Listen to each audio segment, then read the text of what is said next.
रहस्यमय पुरुष जिन्होंने सभ्यताओं को प्रभावित किया। जाम्बवंत जी अग्निदेव और गंधर्व कन्या के पुत्र थे। जामवंत की माता एक गंधर्व कन्या थी। जब पिता देव और माता गंधर्व थी, तो वे कैसे रीछ मानव हो सकते हैं? प्राचीन काल में इंद्रपुत्र, सूर्यपुत्र, चंद्रपुत्र, पवनपुत्र, वरुणपुत्र, अग्नि आदि देवताओं के पुत्रों का अधिक वर्णन मिलता है। जाम्बवंत जी का जन्म सतयुग में हुआ था। जाम्बवंत जी रामायण काल में थे। उन्होंने ही हनुमान जी को उनकी खोई हुई शक्ति का स्मरण कराया था। आश्चर्य कि वे लगभग 2500 वर्ष बाद हुए महाभारत के काल में भी मौजूद थे, जबकि वे अपनी पुत्री जाम्बवंती का विवाह भगवान श्री कृष्ण से करते हैं। महाभारत में जाम्बवंत भगवान श्री कृष्ण के साथ युद्ध करते हैं तथा यह पता पड़ने पर कि वो एक विष्णु अवतार है, अपनी बेटी जामवंती का विवाह श्री कृष्ण के साथ कर देते हैं। जाम्बवंत जी को रहस्यमयी व्यक्ति इसलिए कहा जाता है क्योंकि यह सभी जानते हैं कि वे एक रीछ मानव थे। अब यह शोध का विषय हो सकता है कि वे मानव जैसे रीछ थे या कि रीछ जैसे मानव। वह कैसे इतने वर्षों तक जीवित रहे और महाभारत काल में उन्होंने उनकी पुत्री जामवंती कैसी थी? क्या वह भी रीछ मानव थी? एक दूसरी मान्यता अनुसार भगवान ब्रह्मा ने एक ऐसा रीछ मानव बनाया था जो 2 पैरों से चल सकता था और जो मानवों से संवाद कर सकता था। पुराणों अनुसार वानर और मानवों की तुलना में अधिक विकसित रीछ जनजाति का उल्लेख मिलता है। वानर और किमपुरुष के बीच की यह जनजाति अधिक विकसित थी। हालांकि इस संबंध में अधिक शोध किए जाने की आवश्यकता है। गरुड़ भगवान विष्णु के वाहन के रूप में गरुड़ की प्रसिद्धि है। कहते हैं कि प्राचीन काल में बहुत विशालकाय पक्षी हुआ करते थे। गरुड़ इतना विशालकाय पक्षी था कि वह अपनी चोंच में हाथी तक को दबाकर उड़ जाता था। इसी से अंदाज लगाया जा सकता है कि वह कितना विशालकाय रहा होगा। इनके नाम से एक अलग पुराण भी है जिसे गरुड़ पुराण कहते हैं। इस पुराण को तब पढ़ा जाता है जब किसी के घर में किसी की मृत्यु हो गई हो। प्रत्येक घरों में गरुड़ घंटी होती है। माता के मंदिर के द्वारा पर एक और गरुड़ तो दूसरी ओर हनुमान जी की मूर्ति प्रतिष्ठापित होती है। गरुड़ के बारे में पुराणों में अनेक कथाएं मिलती हैं। रामायण में तो गरुड़ का सबसे महत्वपूर्ण पाठ है। पौराणिक कथाओं के अनुसार भगवान विष्णु की सवारी और भगवान राम को मेघनाथ के नागपाश से मुक्ति दिलाने वाले गरुड़ के बारे में कहा जाता है कि यह 100 वर्ष तक जीने की क्षमता रखता है। काकभुशुंडी नामक एक कौए ने गरुड़ को श्री राम कथा सुनाई थी। लेकिन आजकल गरुड़ के अस्तित्व पर संकट गहरा रहा है। जटायु और संपाति गरुड़ कुल के ही पक्षी थे। दक्ष प्रजापति की विनिता या विंता नामक कन्या का विवाह कश्यप ऋषि के साथ हुआ। कश्यप ऋषि से विनिता प्रसव के दौरान 2 अंडे दिए। एक से अरुण का और दूसरे गरुड़ का जन्म हुआ। अरुण तो सूर्य के रथ के सारथी बन गए तो गरुड़ ने भगवान विष्णु का वाहन होना स्वीकार किया। पक्षियों में गरुड़ को सबसे श्रेष्ठ माना गया है। यह समझदार और बुद्धिमान होने के साथ साथ तेज गति से उड़ने की क्षमता रखता है। गिद्ध और गरुड़ में फर्क होता है। संपूर्ण भारत में गरुड़ का ज्यादा प्रचार और प्रसार किस लिए है, यह जानना जरूरी है। गरुड़ भारत का धार्मिक और अमेरिका का राष्ट्रीय पक्षी है। भारत के इतिहास में स्वर्ण युग के रूप में जाना जाने वाले गुप्त शासकों का प्रतीक चिन्ह गरुड़ ही था। कर्नाटक के होयसल शासकों का भी प्रतीक गरुड़ था। गरुड़ इंडोनेशिया, थाईलैंड और मंगोलिया आदि में भी सांस्कृतिक प्रतीक के रूप में लोकप्रिय है। इंडोनेशिया का राष्ट्रीय प्रतीक गरुड़ है। वहां की राष्ट्रीय एयरलाइंस का नाम भी गरुड़ है। इंडोनेशिया की सेनाएं संयुक्त राष्ट्र मिशन पर गरुड़ नाम से जाती है। इंडोनेशिया पहले एक हिंदू राष्ट्र ही था। थाईलैंड का शाही परिवार भी प्रतीक के रूप में गरुड़ का प्रयोग करता है। थाईलैंड के कई बौद्ध मंदिर में गरुड़ की मूर्तियां और चित्र बने हैं। मंगोलिया की राजधानी उलन-बटोर का प्रतीक गरुड़ है। मयासुर, बहुत ही कम लोगों को मालूम होगा कि रावण के ससुर यानी मंदोदरी के पिता मयासुर थे। रावण की पत्नी मंदोदरी की मां हेमा एक अप्सरा थी और उसके पिता एक असुर। रामायण के उत्तरकांड के अनुसार मयासुर कश्यप ऋषि और उनकी पत्नी दिति का पुत्र था। यह ज्योतिष, वास्तु और शिल्प के प्रकांड विद्वान थे। इन्होंने ही महाभारत में युधिष्ठिर के लिए सभा भवन का निर्माण किया जो मय सभा के नाम से प्रसिद्ध हुआ। इसी सभा के वैभव को देखकर दुर्योधन पांडवों से ईर्ष्या करने लगा था और कहीं न कहीं यही ईर्ष्या महाभारत में युद्ध का कारण बनी। मैंने दैत्यराज वृषपर्वन के यज्ञ के अवसर पर बिंदु सरोवर के निकट एक विलक्षण सभागृह का निर्माण कर अपने अद्भुत शिल्पशास्त्र के ज्ञान का परिचय दिया था। माया दानव ने सोने, चांदी और लोहे के 3 शहर जिसे त्रिपुरा कहा जाता है का निर्माण किया था। त्रिपुरा को बाद में स्वयं भगवान शिव ने ध्वस्त कर दिया था।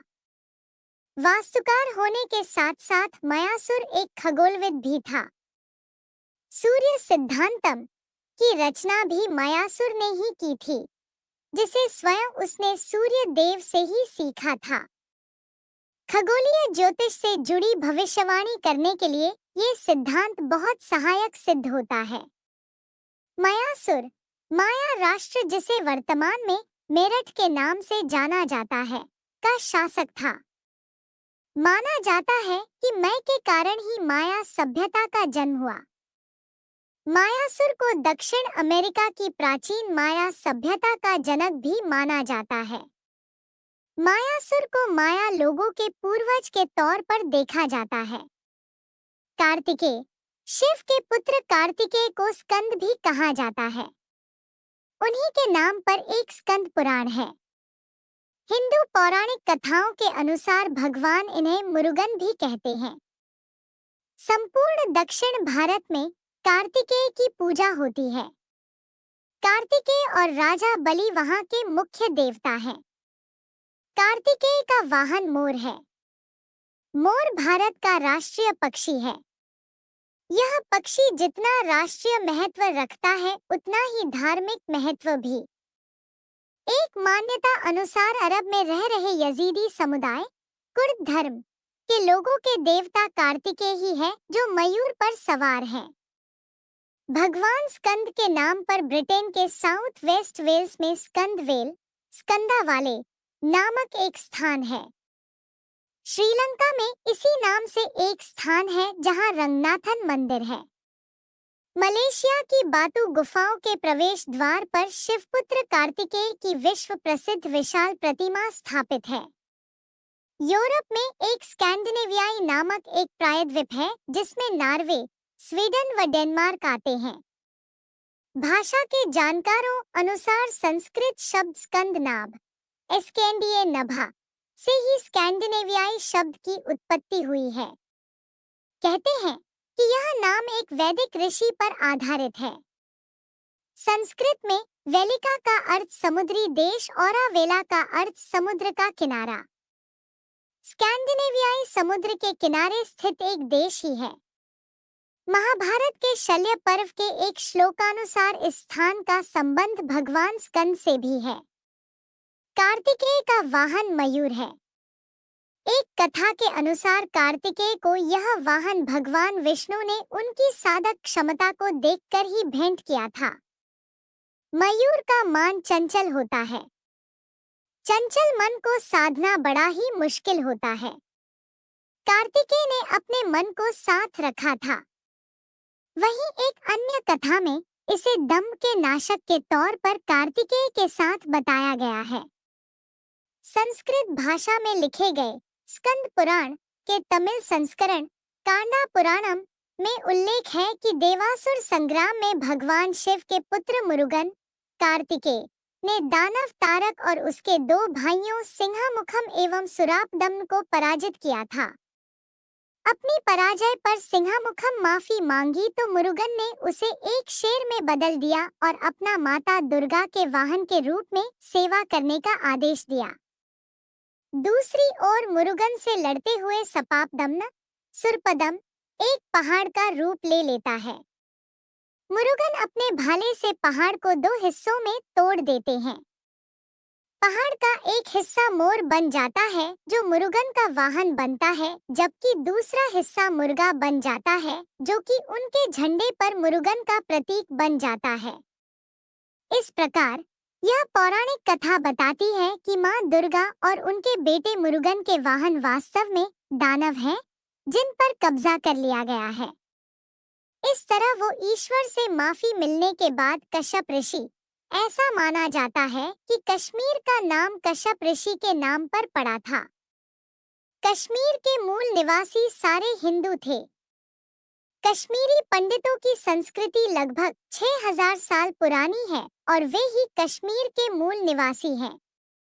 इसलिए अगर कोई कहता है कि भारत ने कश्मीर पर कब्जा कर लिया है तो यह बिल्कुल गलत है। जब हम सृष्टि विकास की बात करते हैं तो इसका मतलब है जीव, जंतु या मानव की उत्पत्ति से होता है।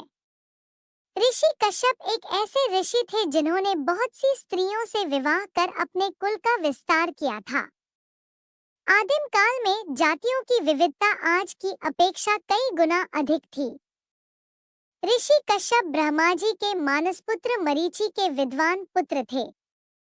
मान्यता अनुसार इन्हें अनिष्टनेमि के नाम से भी जाना जाता है। इनकी माता कला करदम ऋषि की पुत्री और कपिल देव की बहन थी। कश्यप को ऋषि मुनियों में श्रेष्ठ माना गया है। पुराणों अनुसार हम सभी उन्हीं की संतानें हैं। सुरसुरों के मूल पुरुष ऋषि कश्यप का आश्रम मेरु पर्वत के शिखर पर था, जहां वे परब्रह्म परमात्मा के ध्यान में लीन रहते थे। समस्त देव, दानव एवं मानव ऋषि कश्यप की आज्ञा का पालन करते थे। कश्यप ने बहुत से स्मृति ग्रंथों की रचना की थी।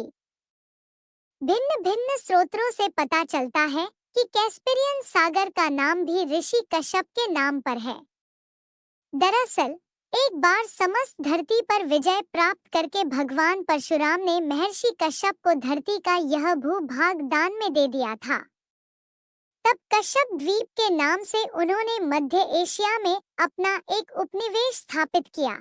महाभारत भीष्म पर्व 6.11 हिस्ट्री ऑफ पर्सिया खंड 1 पृष्ठ 28 के अनुसार कश्यप सागर वर्तमान कैस्पियन सी उनकी द्वीप की सीमा के भीतर था। महर्षि कश्यप ने कश्यप सागर के किनारे अनेक विकास कार्य संपन्न किए। महर्षि कश्यप के द्वारा ही कश्मीर बसाया गया था। हिमालय के उत्तरी पश्चिमी कोने पर सर्वाधिक ऊंचाई वाली पहाड़ी का जो कोण बनता है, उसकी एक भुजा कराकोरम पर्वत और दूसरी भुजा हिंदुकुश पर्वत है। कराकोरम पर्वत महर्षि कश्यप के ही अधिकार में था। अफगानिस्तान की ओर से आने वाली और कुर्रम दर्रे से होकर बतरू जिले में होती हुई सिंधु नदी में मिल जाने वाली सुप्रसिद्ध कुर्रम नदी महर्षि कश्यप की ही आधिकारिक सीमा में थी। कश्यप पर्वत, जिसे आजकल काकेशस पर्वत कहा जाता है, की चोटी पर महर्षि कश्यप कठिन साधनाएं और तपस्या किया करते थे। इस चोटी को कश्यपतुंग के नाम से भी जाना जाता है। आज भी उनके नाम पर विख्यात कश्यप सागर, कैस्पियन सी, क्रुमु नदी, कुर्रम पर्वत और कूर्मांचल प्रदेश आदि उनकी यशस्वी कीर्तिकथा का उद्घोष करते हैं। केसरी और सुग्रीव वानर का शाब्दिक अर्थ होता